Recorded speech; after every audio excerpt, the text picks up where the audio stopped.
Buenas tardes nuevamente. Damos inicio entonces a nuestro encuentro virtual de taller o prueba de transición de historia, como queramos llamarle.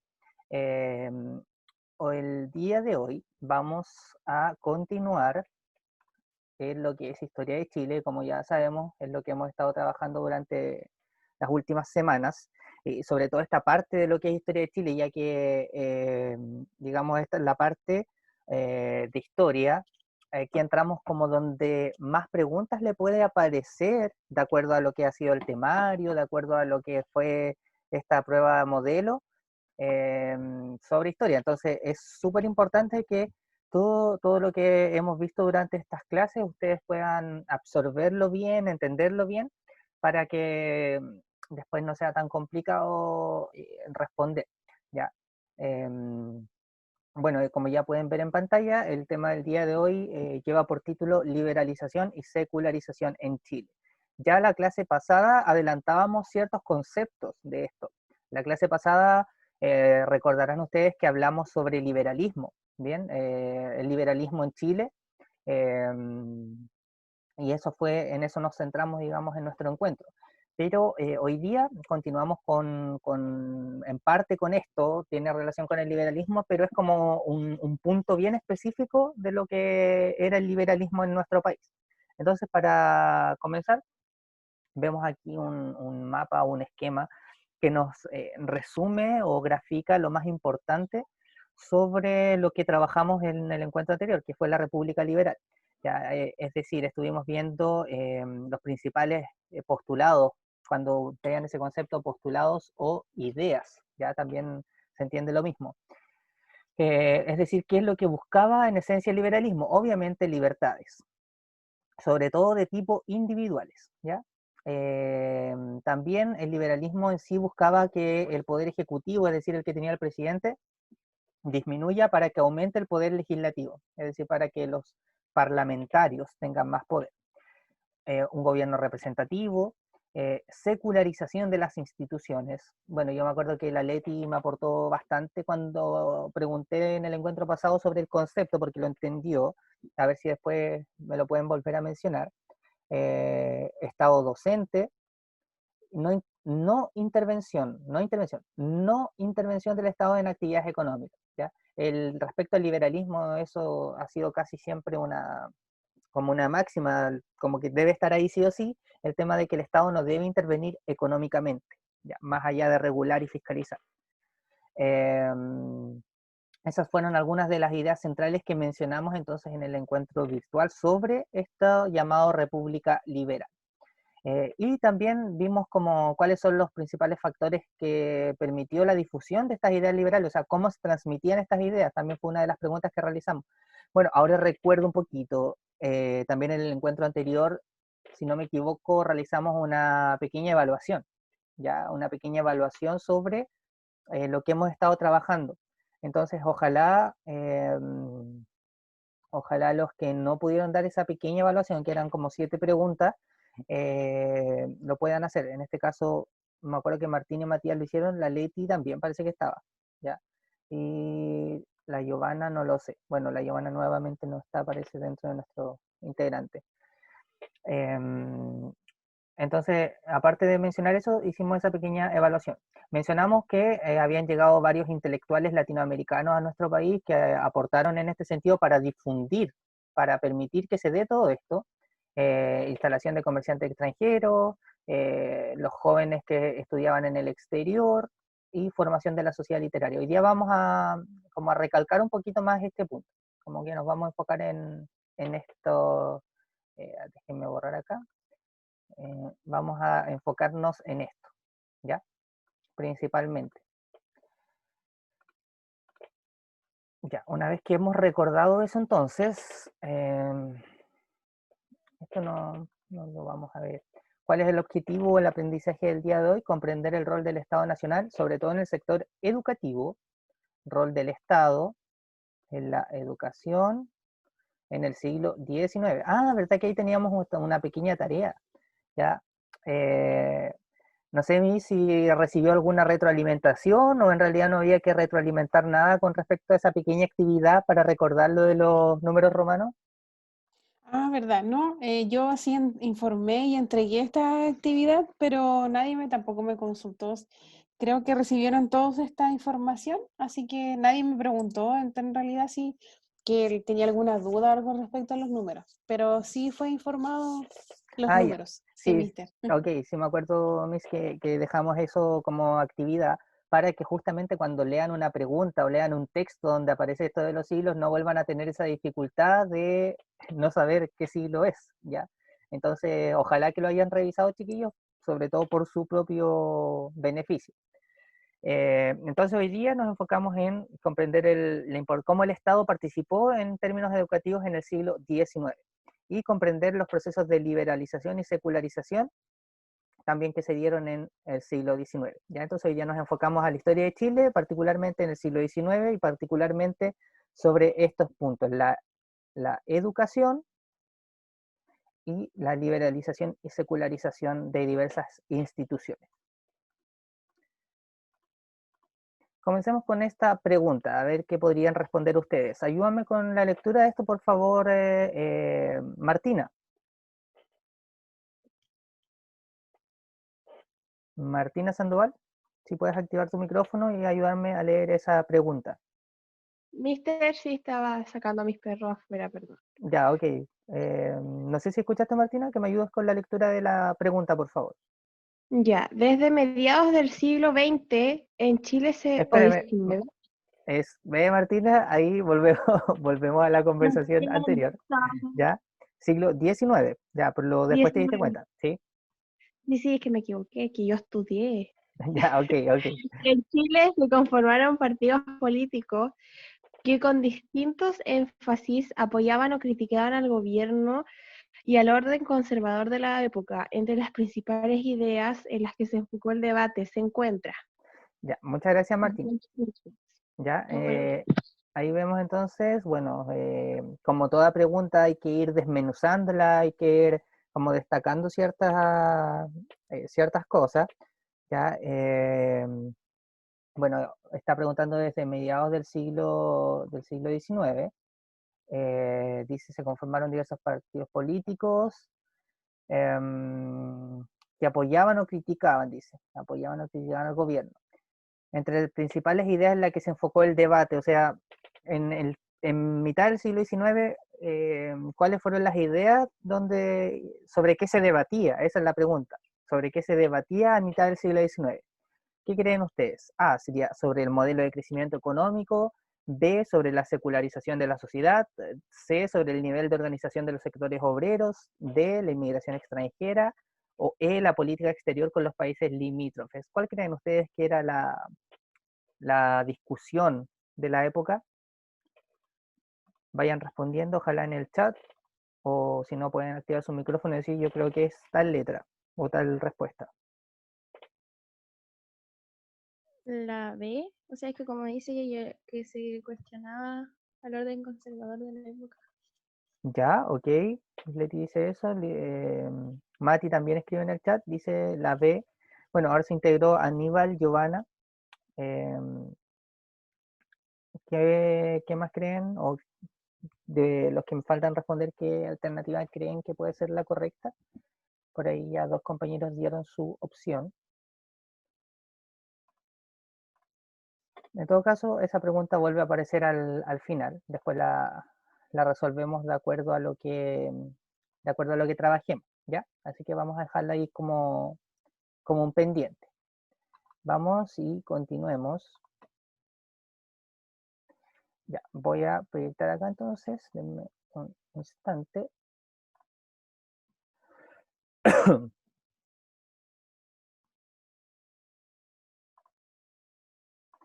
Ya, principales actores involucrados durante el siglo XIX. Ya dijimos que vamos a trabajar sobre la educación y cómo el Estado fue cumpliendo el rol en el siglo XIX. Entonces, para aquello hay que entender quiénes son como los protagonistas en este sentido.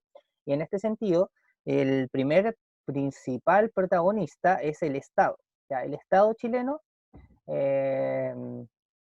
obviamente tiene un rol importante porque los políticos y la política en la época se va haciendo en base a lo que el Estado debe realizar sobre su sociedad, cómo va a ir dirigiendo su sociedad. Acuérdense que aquí llevamos, a ver, si estamos hablando de mitad del siglo XIX, vámonos a 1850. Chile no llevaba ni siquiera 50 años de vida independiente o de república independiente. Entonces, por eso es tan importante esto, porque la construcción del Estado toma un rol súper importante. La Iglesia Católica. eh, Ustedes saben que el catolicismo llega principalmente a nuestro continente por la conquista española y todo por la llegada en general de los españoles. Y bueno, la Iglesia Católica tuvo un rol fundamental desde ese instante, y no solo en el instante, o sea, cuando Chile se independiza, no es que haya y la Iglesia Católica, chao, porque era una institución, entre comillas, que venía desde España. No, la Iglesia Católica siguió teniendo mucha fuerza en esta época. Por eso también se considera como el segundo factor importante, segundo personaje, entre comillas, importante. Y el tercer personaje o actor, más que personaje, actor involucrado, son en general los privados. Cuando hablamos del liberalismo, tenemos que entender automáticamente que se asocia a la privatización muchas veces de diferentes cosas de la vida, de diferentes sectores de la vida. Por eso es que se mencionan los privados. Entonces tenemos tres actores principales: el Estado, la Iglesia Católica y los privados, ¿ya? Esos son nuestros actores o protagonistas.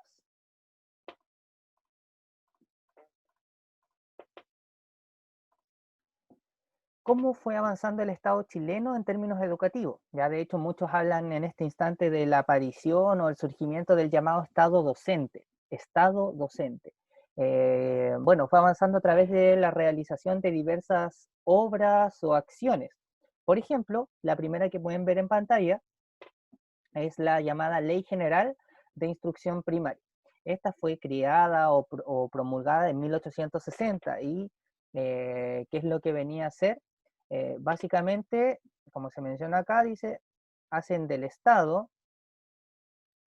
el principal sostenedor y configura las bases y da las bases para el llamado Estado docente.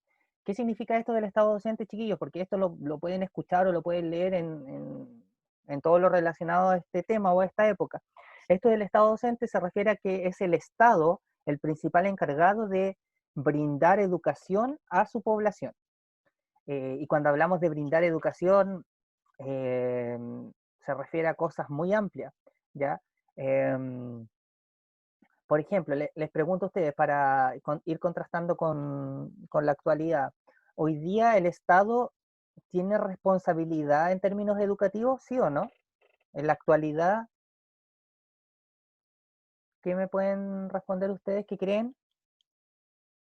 ¿Sí o no? ¿El Estado tiene participación o tiene una responsabilidad en términos educativos en la actualidad? Sí. Ya, sí. ¿Qué más? ¿O qué más creen? Vayan retroalimentando, vayan diciendo en el chat, por último, sí, no, si es que no quieren activar su micrófono, ¿ya? Aníbal dice que sí. Bueno, y creo que Leti también era la que había activado su micrófono. Como menciona su compañera y también Aníbal, efectivamente, hoy día el Estado tiene una responsabilidad en términos educativos en el país. Es el principal encargado, por ejemplo, de entregar educación a nivel nacional. Ahora, otra pregunta, ¿es solo el Estado el que entrega esto de la educación o hay otros actores involucrados en la actualidad? ¿Qué creen ustedes? ¿Es solo el Estado el encargado de entregar educación o hay otros actores que participan de esto? No, a día de hoy es como un sistema mixto, se podría decir, o como ¿Ya? libertad de enseñanza debido a que existe tanto la educación pública como privada. ¿Ya? Gracias, Mati. No sé si alguien más quiere responder, pero con lo que menciona ahí el Mati es correcto. Hoy día ustedes saben que la educación, a ver, el Estado tiene un rol muy importante porque es el que debe propiciar las oportunidades para que todo niño o niña tenga acceso a la educación, pero no es el único actor, ¿ya?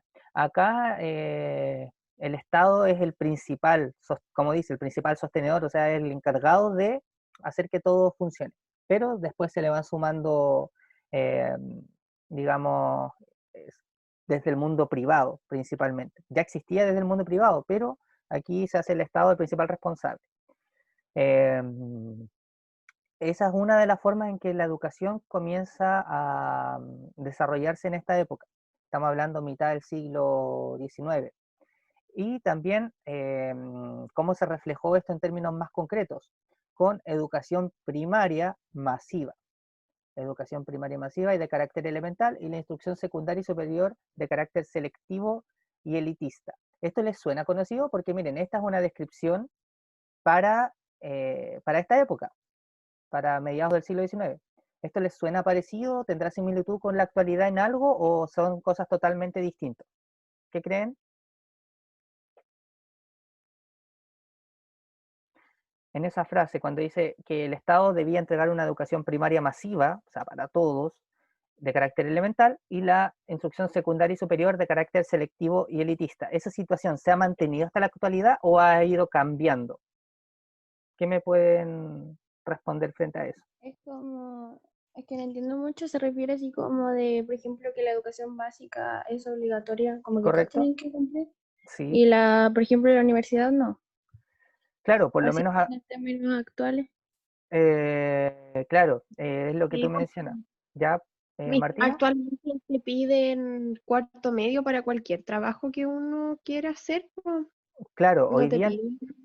hoy día, por ejemplo, entonces podríamos decir que el Estado en ese sentido ha tenido que avanzar. Ya no es la educación solamente primaria, sino también la secundaria, aunque hoy día ya no la conocemos con esos términos, la conocemos como básica y media. Hoy día es obligatorio que el Estado tenga ese rol de garantizar el acceso sobre todo a la educación básica y media, ¿cierto? Esos están todos claros. Pero hoy día, por ejemplo, si hablamos en términos de universidades o términos técnicos, eso ya no es una obligatoriedad del Estado, ¿ya? Sino más bien eso queda como a la selección. O sea, pensémoslo, ustedes están ahora en un taller que es para dar una prueba para poder entrar a la universidad o para poder entrar a alguna institución. Y eso en ese sentido se ha mantenido, ¿ya? Pero aquí en esta época, estamos hablando de mediados del siglo XIX, solamente era como la básica, o la llamada educación primaria, la obligatoria. El resto se seleccionaba. Si van teniendo dudas, me van preguntando, me interrumpen, no hay problema.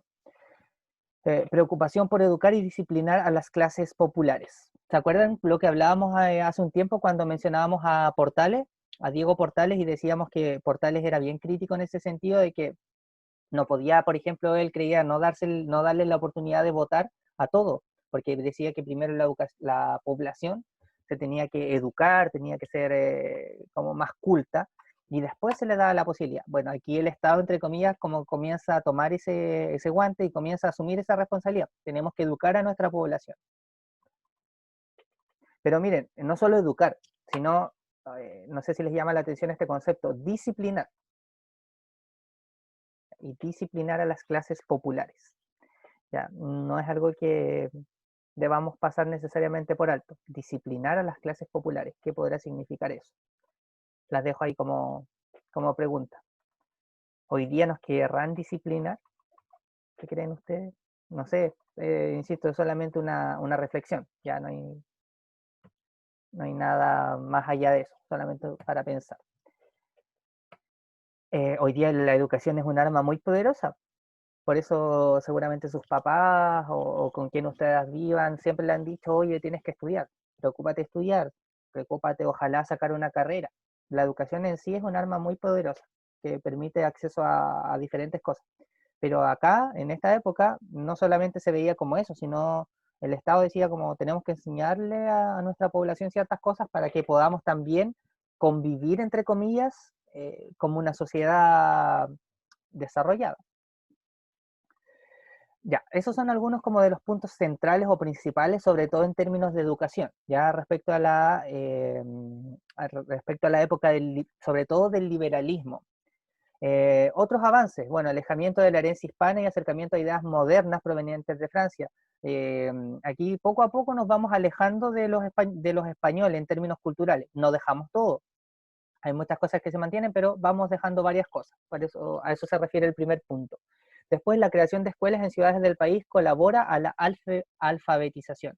Esto, chicos, es súper importante porque hoy día, a ver, díganme lugares donde no hay escuelas, díganme ciudades o pueblos donde no hay escuelas. ¿Se les ocurre alguno? ¿O ¿Qué recuerdan cosa? algún lugar o algún pueblo, alguna ciudad donde no hay una escuela? En la actualidad, ¿Sí, en la actualidad, aquí en Chile? En la mayoría de los lugares hay, pues, donde no sí. hay, serían como lugares más aislados, es tipo como islas o rincones donde viven solo familias, cosas así. Sí, muy bien, bueno, ahí muy bien Leticia, porque a eso iba. Hoy día, si ustedes analizan eso, nos damos cuenta de que la gran mayoría de nuestro país existen escuelas. Ahora, obvio, no en todos los lugares, porque hay lugares, como mencionaba Leticia, que son como súper alejados, entonces cuesta que se construya un colegio ahí o una escuela allí, porque hay pocos niños, pero así, por ejemplo, hay otros lugares donde, no sé, en una escuela van 6 estudiantes y de todos los cursos, o sea, de primero a sexto. Ya, por ejemplo, yo tengo mi hermana mayor, ella es educadora diferencial y trabaja en un lugar que se llama Liquiñe. Y allá en Liquiñe, en la escuela donde ella trabaja, van como 6 o 7 niños, de primero a sexto básico. ¿Ya? Entonces, ¿a qué voy con esa historia, con ese ejemplo? De que el Estado, desde esta época, comenzó a construir mayor cantidad de escuelas y colegios, pero el Estado todavía le falta. Hay muchos lugares en que, seguramente ahora no los recordamos, pero hay muchos lugares donde los niños no tienen esa posibilidad tan fácil de acceder a la educación. ¿Se entiende? De hecho, Por ejemplo, en la Teletón del año pasado, de este ¿Mm? año, Sí, apareció la historia de una mujer que cargaba a su hijo en un transfer para llevarlo a la escuela y lo llevaba en su hombro porque mi niñito no sé qué dificultad tenía, pero eso. sí, sí, bueno, y a eso iba con que, si bien en la actualidad la mayoría de lugares se ha solucionado este tema de las escuelas, pero hay muchos otros lugares donde falta que el Estado llegue de mejor forma a esos niños, y el Estado tiene esa obligatoriedad de entregar esa opción. Pero claro, el ejemplo que mencionas tú, también me acuerdo haber visto esa historia y allí da cuenta de que faltan muchas cosas por mejorar y solucionar en nuestro país, ¿ya? Pero tampoco no se puede decir que no se reconoce esto, o sea, pensemos que estamos al menos en un país donde faltan muchas cosas seguramente, pero poco a poco se ha avanzado en eso de que en todos los lugares hay al menos acceso a una escuela. Ahora, otra cosa distinta es la calidad de su educación. Ya, eso también se ha discutido bastante el último tiempo. Como tercer punto, durante el siglo XIX hay gran aporte de profesores nacionales, latinoamericanos y europeos. Ya muchos, lo comentábamos, llegaron varios intelectuales desde fuera de nuestro país a aportar. Mencionábamos a Andrés Bello, uno de los más reconocidos. Sarmiento también, otro caballero bastante reconocido y que apoyó en la labor educativa. Movimientos importantes como cuarto punto se gestan en la época conservadora. Recuerden que la época conservadora duró desde el 1831 a 1861, pero no significó que en 1840, por ejemplo, no haya habido gente que pensaba distinto. Había gente que pensaba distinto y justamente por eso se formó esta llamada generación de 1842, que era un grupo de personas que diferían de lo que los gobiernos conservadores proponían en ese instante. Ejemplo de ellos son los que pueden ver en pantalla. Este caballero llamado José Victorino Lastarria y este otro caballero llamado Francisco Bilbao. No sé si hay alguna consulta o duda respecto a lo que he dicho hasta ahora. ¿Alguna consulta o duda o continuamos si no? Continuamos nomás entonces. A ver, esto no quiere avanzar. Denme un instante. Ahí está. Mire, sociedades importantes de la época. Fueron surgiendo distintos tipos de sociedades, pero la más reconocida de todas es esta, la llamada Sociedad de la Igualdad.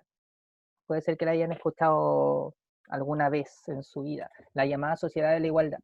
Ya vamos a ver por qué es tan importante, pero todas ellas tenían como fin principal el tema como de discutir ideas que podían venir a aportar a nuestro país y que en ese momento eran diferentes a lo que se proponía. ¿Ya? Leamos esta pregunta tipo PSU. Ayúdame con la lectura de esto, por favor, Matías. Ya, mister. En el gobierno de Bulnes, el cual fue más flexible que el de su ¿Sí? predecesor, Sí. se abrieron nuevos espacios para los grupos opositores. En este contexto surgió el movimiento cultural de 1842, el cual entre sus banderas de lucha promocionó. Ya, gracias, Mati. Entonces, le está preguntando en definitiva, bueno, la primera parte es como una contextualización, después le habla específicamente sobre el movimiento del 42 y dice cuál era como su principal bandera de lucha, o sea, como una de sus principales ideas. ¿Cuál creen ustedes? A, el sufragio universal; B, la educación terciaria para todos; C, la búsqueda de mayores libertades civiles; D, la oposición a la llegada de extranjeros; o E, la búsqueda de nuevos modelos literarios extranjeros. Vayan dándome sus respuestas, por favor. Mati ya tiene su respuesta. ¿Qué piensan los demás?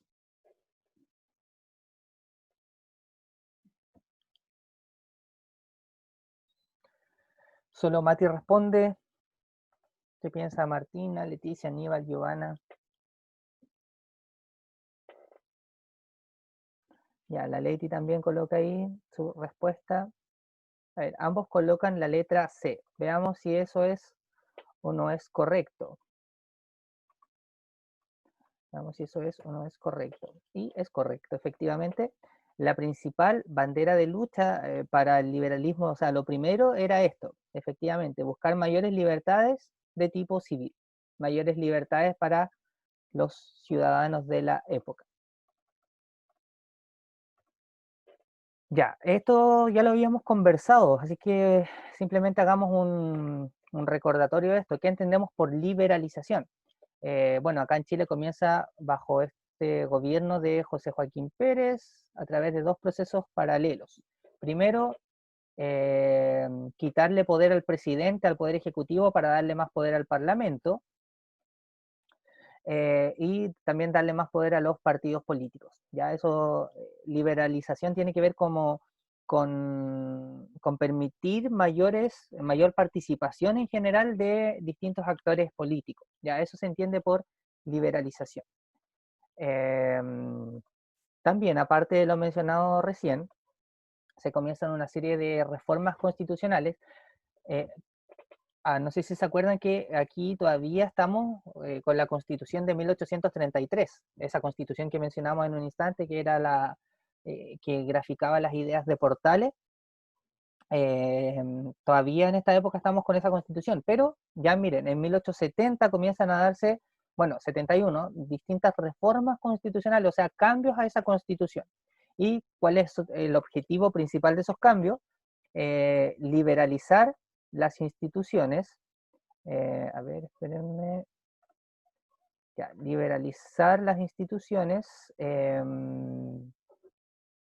para mejorar en ese sentido las prácticas políticas. ¿Ya? Y mencionábamos que se busca quitar poder al presidente para darle más poder a los parlamentarios o al llamado poder legislativo. Eso entendemos por liberalización. Y liberalización y secularización no es lo mismo. ¿Qué me puede decir antes de seguir explicando qué era esto de la secularización? A ver si lo recuerdan. ¿Qué es la secularización? Me acuerdo Era que... como cuando un estado de ser, no sé, pues estado de iglesia pasaba a ser laico, como esa separación, ¿o no? Sí, muy bien, Leticia. Ahí lo recordaste al igual que el encuentro anterior. vean la imagen. La imagen, si se dan cuenta, vemos como algo que representa al Estado y la Iglesia. Antes, el Estado y la Iglesia eran uno, estaban totalmente unidos. Pero desde esta época, no, desde esta época derechamente se separan. Entonces, el Estado por un lado, la Iglesia por el otro, eso es lo que representa. Y eso, como en términos más formales, o el concepto más adecuado para referirse es este de secularización, que es un poco enredado, pero para que no se les olvide, secularización, cuando el Estado y la Iglesia se separan o se dividen. ¿Ya? Por favor, no se olviden de eso, porque estoy seguro que ese concepto les va a aparecer en esta prueba. Creación de instituciones seculares, o sea, instituciones distintas a la Iglesia, debilitamiento de la Iglesia católica. Bueno, ahí da la definición, proceso por el cual lo religioso se separa de lo civil o laico. Formó parte de las cuestiones doctrinarias o teológicas del periodo. Los liberales en general querían esto. Los liberales querían que el Estado y la Iglesia se separen, no así los conservadores, ¿ya? Por eso los conservadores llevan también ese nombre, conservadores, para poder conservar una serie de cosas que ya se mantenían. La secularización, se menciona acá, consistió en traspasar funciones sociales desde la Iglesia y el Estado. ¿Se acuerdan que les ejemplificaba en el encuentro pasado con esto del registro civil? Antes no había un registro civil, no existía el registro civil. Hoy día les pregunto a ustedes, ¿el registro civil está a manos de quién? ¿A manos de la Iglesia o a manos del Estado? En la actualidad, ¿a quién pertenece el registro civil? ¿A la Iglesia o al Estado? El Estado, ¿no? Sí, correcto, al Estado, ¿ya? ¿Por qué les pregunto eso? Porque hoy día sabemos que el registro civil es el encargado de registrar muchas cosas, o sea, nacimientos, matrimonios, defunciones, pero eso que nosotros conocemos que hace el registro civil, antes lo hacía la Iglesia, ¿ya? Entonces, por eso es importante entender que en estas épocas se separa la Iglesia y el Estado porque muchas cosas cambiaron. Si eso no hubiese sucedido, y digamos que nunca hubiese ocurrido, hoy día todo ese tipo de cosas seguirían siendo propiedad, entre comillas, o estarían a cargo de las iglesias. No sé si logran comprender el concepto o la idea o la importancia que tiene este tema. Ojalá que sí. Si no es así, díganme, mister, no entiendo. ¿Ya? Bueno, ¿cuál era el objetivo de por qué se realizaba esto? Como bien se menciona acá, se quería disminuir la influencia de la Iglesia Católica. Ya se creía que no era necesario que la Iglesia tenga tanto poder. Y se inicia un conflicto Estado versus Iglesia, que se conoció también como con eso de cuestiones o luchas de tipo teológica. Un momento significativo en este proceso es la dictación de las leyes laicas. Como, bueno, dentro de las leyes laicas está esto de la creación del registro civil, está también la creación de distintos cementerios, cementerios de tipo municipal. O sea, ustedes, por ejemplo, acá no son, no. Está el cementerio municipal, está el cementerio católico, ¿ya? Entonces, todo eso surge en esta época que estamos hablando, siglo XIX, y aproximadamente desde la segunda mitad del siglo XIX, es decir, desde 1850 en adelante, comienzan a darse todo este tipo de cambios. Veamos este pequeño videito de 3 minutos que cuenta un poquito sobre lo que estamos mencionando ahora en este instante. ¿Ya? Déjenme cargar el video y lo comparto inmediatamente con ustedes. Las reformas liberales y la aprobación de las leyes. Ya, acá está, entonces lo voy a compartir.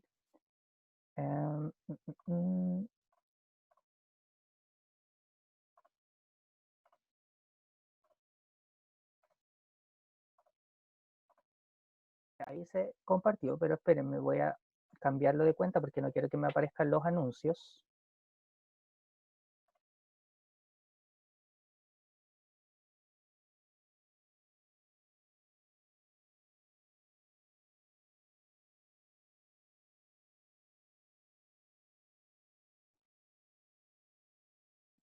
Las reformas liberales y la aprobación de las leyes. Ya, ahora entonces me voy a silenciar y observemos con atención el video.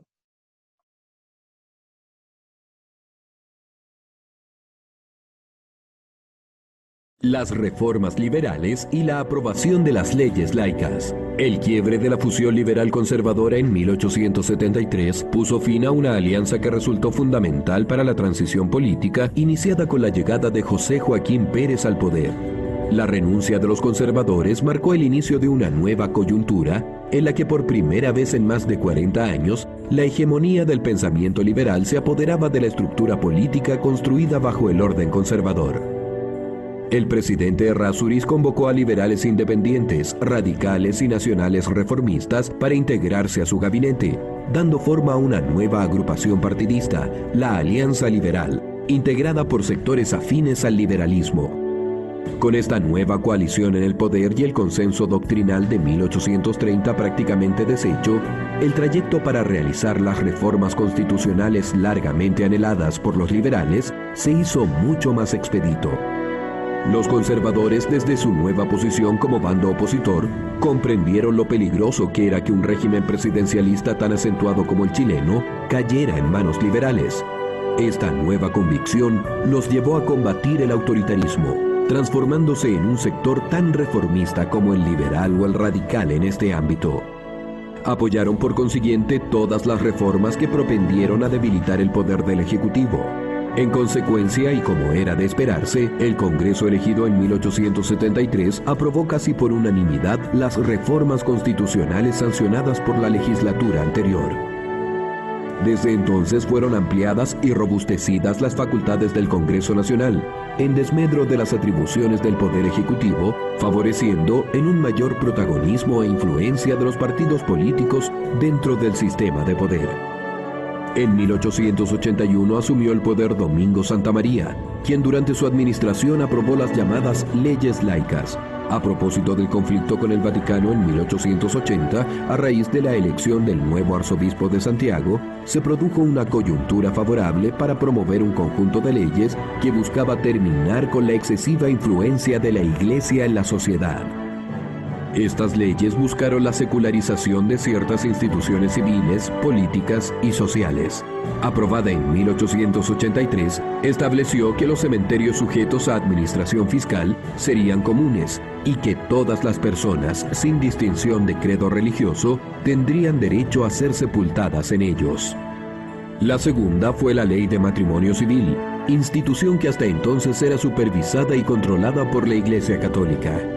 Meses más tarde fue aprobada la Ley de Registro Civil, con el fin de disponer de las facultades y presupuesto necesario para hacer cumplir lo mandado en las otras dos leyes. En adelante, funcionarios del Estado serían los encargados de llevar los registros de los nacimientos, matrimonios y defunciones, independiente de los registros parroquiales.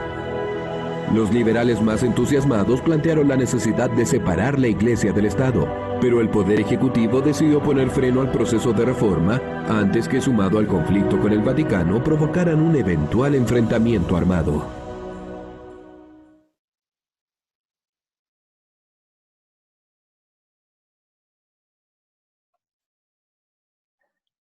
No sé si pudieron comprender o entender un poquito más entonces esto que estábamos comentando sobre estas llamadas leyes laicas. Allí se mencionaba justamente lo que estábamos conversando y se menciona la importancia que esto tuvo para la época. Volvamos entonces a nuestra presentación. Ya vamos casi con la última parte. Leamos esta pregunta. A ver, ayúdame por favor, Leticia, con la lectura de la pregunta. La discusión de las leyes laicas, libertad de culto, Estado docente y la separación Iglesia-Estado fue la temática que expresó en su momento el conflicto entre el Estado y la Iglesia. Los fundamentos de este fenómeno son diversos. Sin embargo, se puede explicar este conflicto a través de... Ya, muchas gracias, Leticia. A ver, lean con atención, bueno, ahí escucharon lo que les mencionó su compañera y piensen cuál podría ser la respuesta para esta interrogante. En definitiva, dice que los fundamentos de este conflicto son muchos, lo del conflicto entre la Iglesia y el Estado. Dice, sin embargo, se puede explicar este conflicto a través de qué. ¿Por qué en definitiva se dio este conflicto? vayan dándome sus respuestas cuando las tengan. ¿Cuál creen que podría ser? A, la restauración de los jesuitas en Chile. B, la fuerte presencia del liberalismo en el país. C, el deseo de la Iglesia de separarse del Estado. D, la consolidación del protestantismo en América. E, los fundamentalistas católicos partidarios de las reformas. ¿Por qué creen o cuál creen ustedes que es la respuesta correcta? A ver, en el chat. Ya tengo una respuesta. ¿Qué piensan los demás? ¿Qué piensa Aníbal, Martina, Giovanna, Leticia? A ver si alguien más da su respuesta. Ya, Aníbal también. Bueno, ahí Matías y Aníbal coinciden en su respuesta. Ambos dicen que es la letra B, es decir, la fuerte presencia del liberalismo en el país. Veamos si es o no es así. Correcto, es así. Eso es lo principal que explica el por qué se dieron esta discusión. Al aparecer el liberalismo en Chile, comienzan a cuestionarse como estas ideas que ya existían. Vamos a la siguiente pregunta. Ayúdame con la lectura de esto, por favor, Aníbal.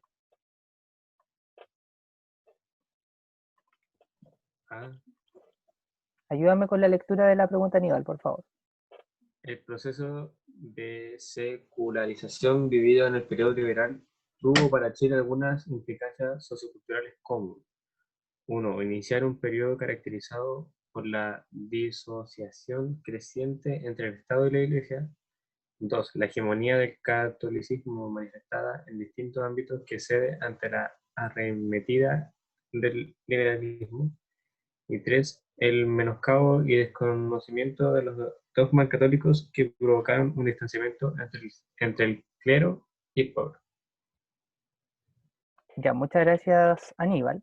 Bueno, ya pasé a presionar y yo creo que ya vieron cuál es la respuesta correcta. En este caso podemos observar que es la letra D, es decir, la alternativa 1 y la alternativa 2. Ya, la pregunta indica cuáles son las implicancias de tipo sociocultural sobre esto de la secularización. Secularización, ya saben ustedes que esto de la división. En este sentido, son las dos alternativas que están marcadas allí y que obviamente nos llevan a decir que la letra D es la alternativa correcta. Vamos con la parte final entonces de este encuentro. Pequeño resumen. Entre 1831 a 1861, predominio de la llamada república autoritaria o también llamada república conservadora, entre el 31 y el 61. Después, entre el 61 al 91, se da este llamado periodo liberal, reformas constitucionales que disminuyen el poder del presidente y le dan más poder al poder parlamentario, y además una disminución en cuanto a la influencia social de la iglesia. Y lo que prontamente también vamos a comenzar a ver es qué es lo que ocurre desde el 91, desde 1891 hasta 1925, donde se da esta llamada auge y caída del parlamentarismo chileno. Sin embargo, este último punto obviamente queda como pendiente o como próximo a ver. ¿Ya? También algunos de los principales conflictos que se dan en el siglo XIX son, bueno, los principales conflictos: libertad de enseñanza por parte de los conservadores y el Estado docente por parte de los liberales, el Estado confesional, es decir, un Estado unido con la Iglesia, que es lo que querían los conservadores, versus el Estado laico, que es lo que proponían los liberales, y constantemente en el siglo XIX se enfrenta el poder ejecutivo versus el poder legislativo, o sea, qué tanto poder va a tener el presidente, qué tanto poder van a tener los parlamentarios. Ya, ayúdame con la lectura de esta pregunta, Giovanna, por favor.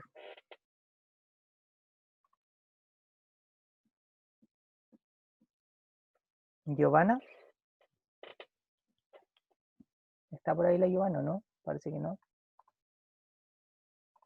Miss Lucía, ¿me puede ayudar con la lectura, por favor, de la pregunta?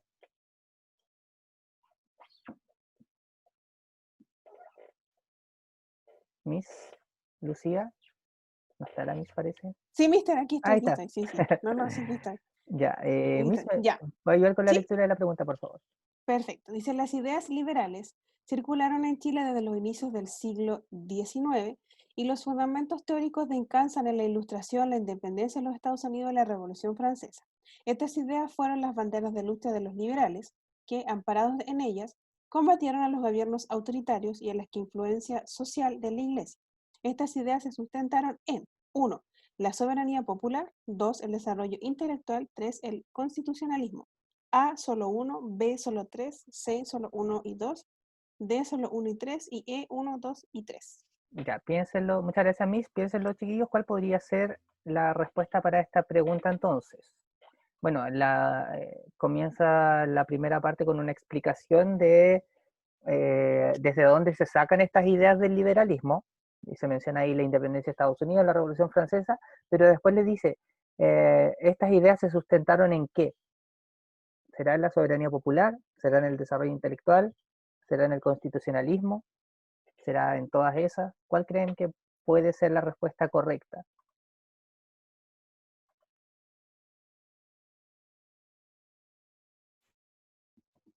Aníbal ya me entregó su respuesta ahí en el chat. ¿Qué piensan los demás?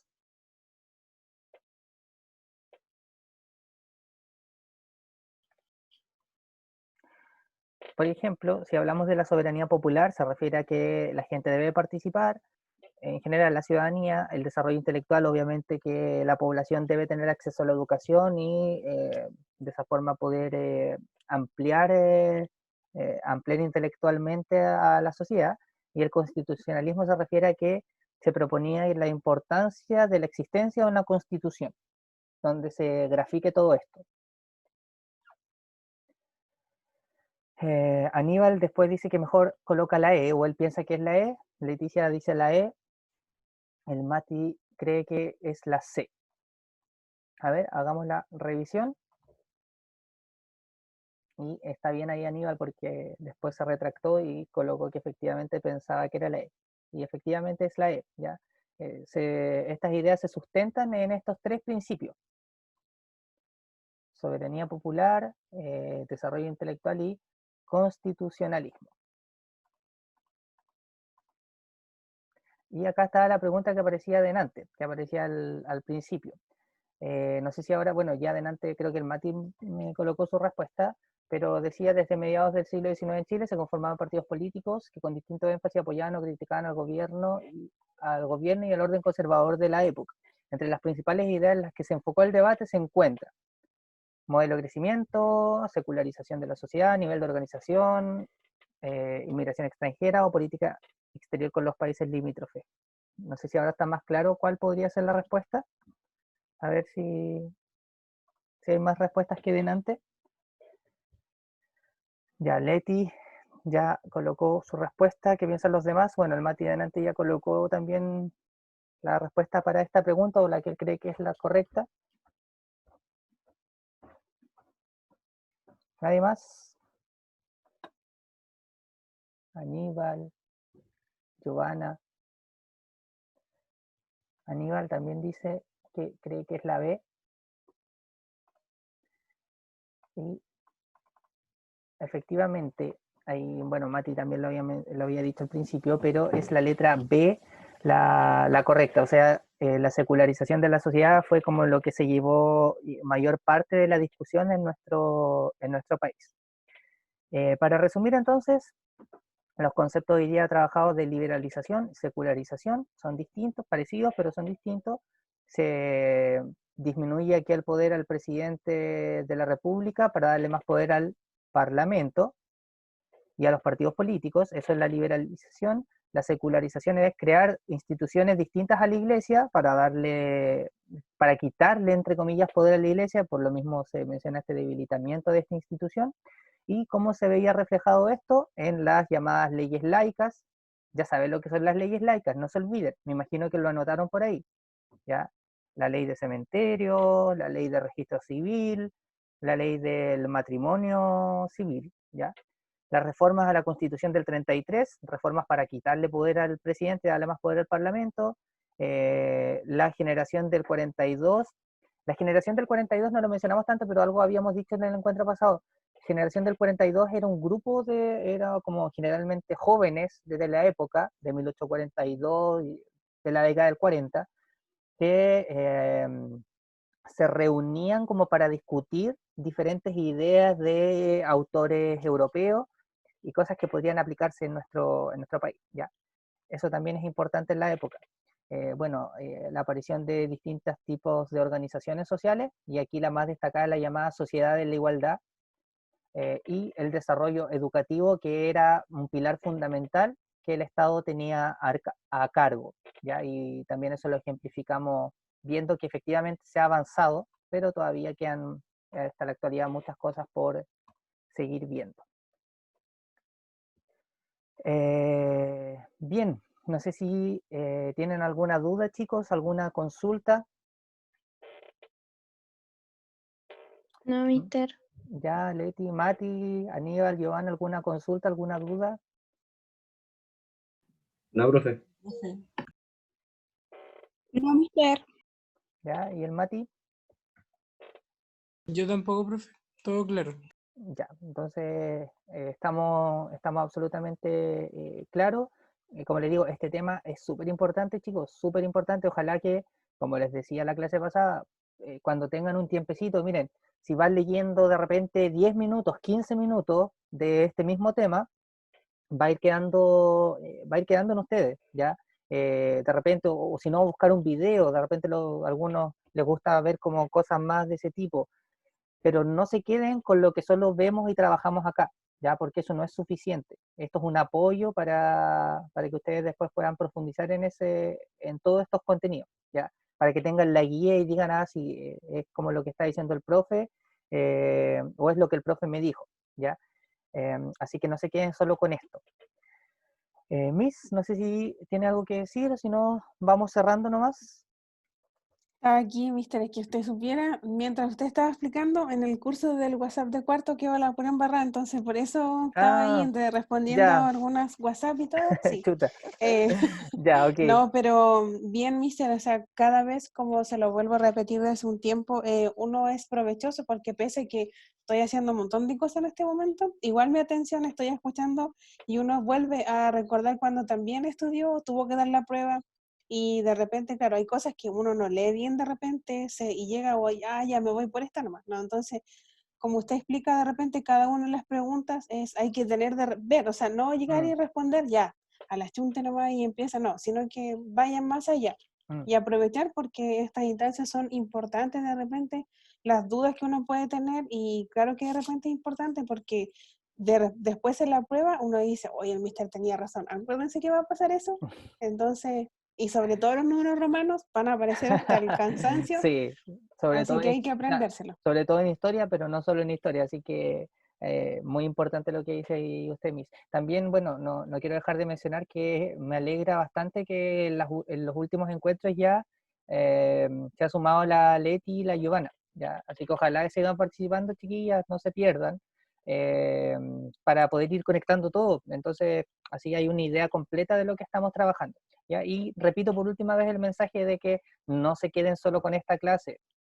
Ustedes se les envió ahí el libro de historia, o no solo el libro de historia, ustedes también pueden googlear o buscar guías. La página Memoria Chilena es una muy buena página de internet. Si quieren apoyarse de repente, oye, me quedé con duda en esto, a ver, ¿dónde busco? Página Memoria Chilena, van a encontrar información fidedigna y bastante útil. Y hay como harto material para trabajar. Así que muchas gracias a todos por su participación y que tengan una linda tarde. Así que estén muy bien. Chao, chao. Chao, mister. Chao, chicos.